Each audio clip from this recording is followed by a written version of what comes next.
My name is Claire Donovan.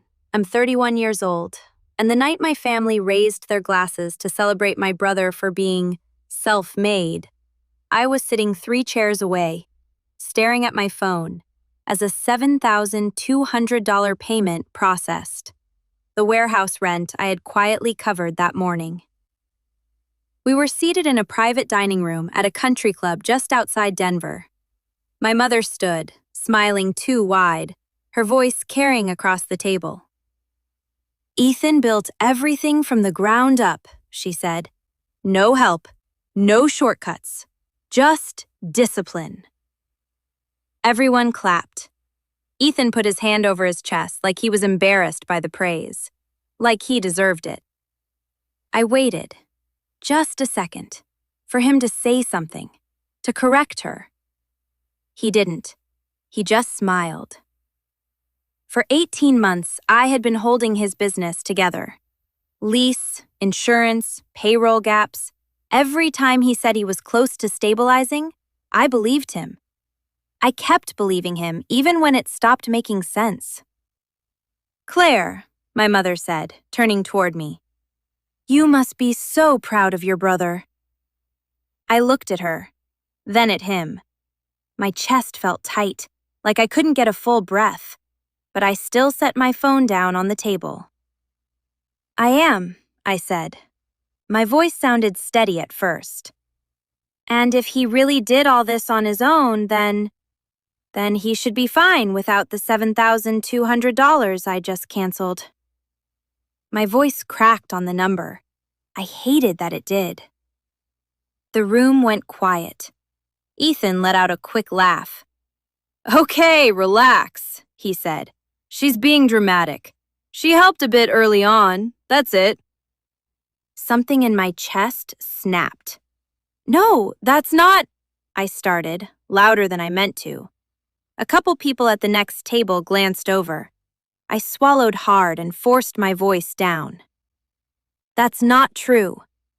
I picked up my phone, my hand shaking more than I wanted. "Warehouse lease, today. Insurance this week. Payroll Monday," I said, too fast. Like if I didn't get it out quickly, I wouldn't get it out at all. "Do you want me to keep going? Because I can. I have all of it." His smile slipped. My mother leaned in, her nails pressing into my arm. "Claire, not here. What is wrong with you?" I pulled my arm back, a little too sharply. "Why not here?" I said. You just said he did it alone." Ethan's face hardened. "You're embarrassing yourself." That hit harder than it should have. "I'm embarrassing?" I let out a short, shaky laugh. "I've been paying your bills for 1.5 years, Ethan." A few people shifted in their seats. My aunt stopped eating. My father stared at the table. "You said you'd help," Ethan shot back, his voice low now. "Don't act like I forced you." "I didn't say you forced me," I said, but my voice wasn't steady anymore. "I said you lied, over and over." My mother's voice cut in, sharp. "Enough. This is not the time. You're ruining his night." That did it. "His night?" I repeated, louder than I meant to. "I've been ruining my life to keep his nights like this." The words hung there, heavier than I expected. For a second, I wished I could take them back. No one spoke. Ethan leaned forward. "You're jealous," he said. "That's what this is." I stared at him. I almost laughed, but it came out wrong. "You know what?" I said, my voice quieter now, tired. "Fine, believe that, but I'm done." "You wouldn't actually cut me off," he said. "I already did." That landed. My mother's face changed immediately. "Claire, fix this," she said, like it was obvious. Like that was my role. "I'm not fixing it," I said. "Yes, you are," she snapped, louder now. Heads turned. "You don't get to just walk away because you're upset. That's your brother." I know who he is, I said. I'm the one who's been paying for him. That's enough, she said, standing up now. You're being cruel. Cruel. I felt something twist in my chest. For a second, I almost apologized. It was automatic. But I didn't. I'm leaving, I said instead. Don't you dare, she said. Sit down and fix what you started. I didn't start this, I said. I just stopped hiding it. I grabbed my purse. My hands were shaking so badly I almost dropped it. Claire, my father said, finally, but his voice was quiet, uncertain. I looked at him, just for a second, hoping, stupidly, that he'd say something that made this easier. He didn't, so I walked out. In the car, my phone wouldn't stop buzzing. Calls, messages, missed calls stacked on top of each other. I just sat there, gripping the steering wheel, staring at nothing. For a second, I almost went back. I even opened the door. Then my phone buzzed again. Fix this. Not please, not are you okay, just fix it. I closed the door and drove home. At my kitchen table, everything felt too quiet. I opened the folder I'd made months ago, Ethan Records.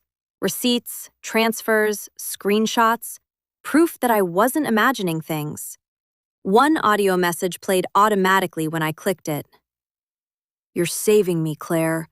I swear I'll pay you back before anyone knows. I closed my eyes. Before anyone knows. That was the whole point, wasn't it? Just after midnight, the messages started again. I'm locked out. My drivers are calling me. Turn it back on. I stared at the screen for a long time. My chest felt tight again, like I couldn't breathe properly. Then I opened my bank app and canceled the last scheduled payment. In the note, I typed, "Support ends today." I stared at it, then added 2 more words. Figure it out. My finger hovered over confirm longer than it should have. Then I pressed it. My stomach dropped immediately, like I'd just made a mistake. But underneath that, there was space. 3 days later, my mother called a family meeting. Not to ask what happened, to tell me to fix it. When I walked into the house, she didn't even say hello. What is wrong with you? She said immediately. Do you have any idea what you've done? I set the folder on the table. Yeah, I stopped. That's not something to be proud of, she snapped.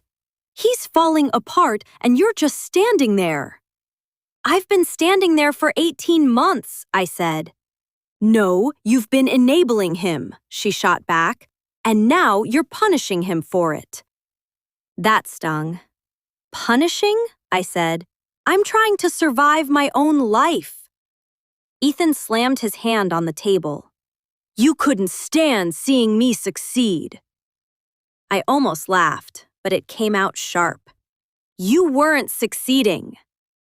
My mother turned on me again. Stop saying that. You don't get to tear him down because you're angry. I'm not tearing him down, I said. I'm stepping out. Same thing, she said. No, I said, my voice shaking again. It's not. My father finally picked up one of the papers, then another. His face changed slowly.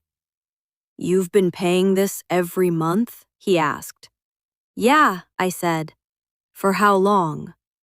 18 months. My mother shook her head. Why didn't you say anything? I stared at her. I did. She opened her mouth, then stopped.